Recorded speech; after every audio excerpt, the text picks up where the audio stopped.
For Guild Wars Tactics 6, we're going to talk about a more standard traditional attack team and steer away from spamming the suicides like we have been before. So this is going to be a humans team for Light Bond. Now I'm not going to over-explain the kits for the core of the team, which is going to be Light Bond and Green Excel Arthur. They've been a pretty relevant PvP team for probably since his debut now, so we're not going to talk about these two too much. Now the third and the fourth slot is where the real spice comes in. So first up is Valenti. Now she has been in the past a one-off tech in Guild Wars teams because there weren't a lot of Pierce comps that were running around. Now she is going to reduce the enemy's Pierce rate by the value of her resistance. And lately, with all the new units that there has been, Freya doing Pierce damage on a Rag team, Tyr can do Pierce damage for an unknown team, Green Chandler does Pierce for a Demon team, and then the standard full-on Pierce team with Lilia, potentially Trader Melly and Rimuru, you could see a tower with literally 4 different types of Pierce. So she's going to be good in reducing damage in that aspect, and her defense down is actually a pretty good card. So for that reason, with her passive, we're going to put her on a resistance set in the middle. Now you can do, obviously, either defense or crit defense. I already had defense UR'd, so that's what we're going to work with. You want to maximize these rolls, so for that purpose, you're obviously going to want to use Argear unless you can, you know, shovel out the hammers. The next person that is quite the spice is going to be Blue SR Hauser. Now this man is going to reduce enemies' crit chance by the value of his crit resistance. Now finally, we're not using crit defense on someone. We're going to use crit resistance because his gear, or his kit, is asking for it. So crit res and HP, and then maximizes rolls with Argear in the middle, and that is going to pretty much mitigate a lot of damage. With this amount of crit resistance, what is this? A minus 131 to crit. There's a good chance Sever cards might not even hit their crits. So those two are the real spice, and then the core of the team, we're going to put him on HP crit defense. I think it really depends on the type of team you're going against if you would run attack, but HP is always going to be the safer bet. And then we're going to run HP crit defense as well on Arthur. And that is it for the gear. Now for the artifact set, we are running number 30, which is the alternative 7 Catastrophes card set. This is a little more specific to running just a single Catastrophe unit versus having an entire team, where you would want to use the other one. But Valenti is going to fulfill the role here. So all allies' basic stats and damage taken is going to be adjusted just for one Catastrophe unit on the battlefield. So with that set up, let's go ahead and attack. Alright, I think our game audio got fucked, so we're not going to have that. But we have a 350k CC Catastrophe team we're going to attack into. I believe this was the last team on a buffer. I don't remember the buff, though. So this, we've already talked about, is a variation of Catastrophes with Captain Melly right there. He's going to be boosting everyone's basic stats by 20%. So he is going to be a point of interest to kill. With SR Hauser, however, as you can see, there has not been a single crit. This is, I believe Roxy has a Sever attack.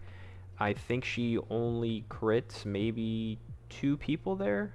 Well, I'm not 100% sure there. But there were a lot of crits she missed. Now, with Bond, we are just going to move and use a taunt. We are going to look to spam, or I should say rush, Bond ult. Now, you do start with a dissolve, so hopefully she doesn't pull another dissolve, and that we can keep pushing for Bond ult. Mono's going to cleanse on the turn 2 because of the attack related down that we applied from stancing. And the single target is going to come out on Arthur thanks to his taunt. The splash damage is going to proc the relic. He's going to live Lilia's single target. He doesn't have any debuffs because he is debuff immune. So he's strong against Lilia. So we're going to try to focus down Melly. We have a nice merge here. It's going to be better to open with the Valenti defense down. I want to make sure he dies, so we're going to do that. Then we'll follow up with the Pierce attack debuff from Bond, and then do the snipe.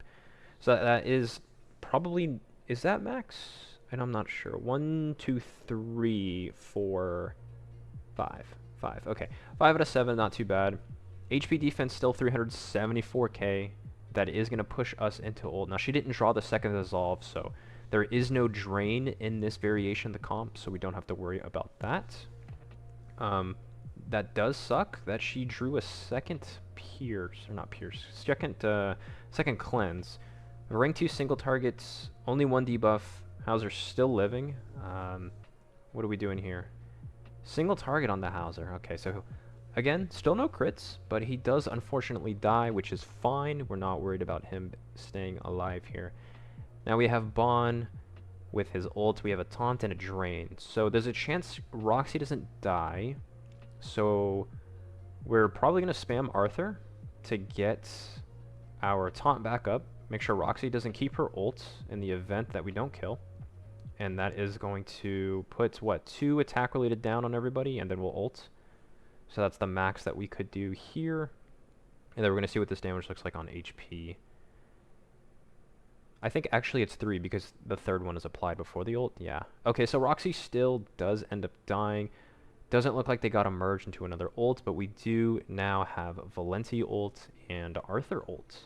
And we still have Arthur drains, so it looks... Wow. That was a 3rd cleanse. That's actually insane draw for them. Insane draw, however... Oh, all the crits are coming out now that Hauser is dead. So Hauser made quite the difference there. With the crits wasn't enough damage now that they've lost Captain Melly. And thanks to Valenti, she has rupture damage on her ult. So there's a good chance that the ult is going to one-tap the mono.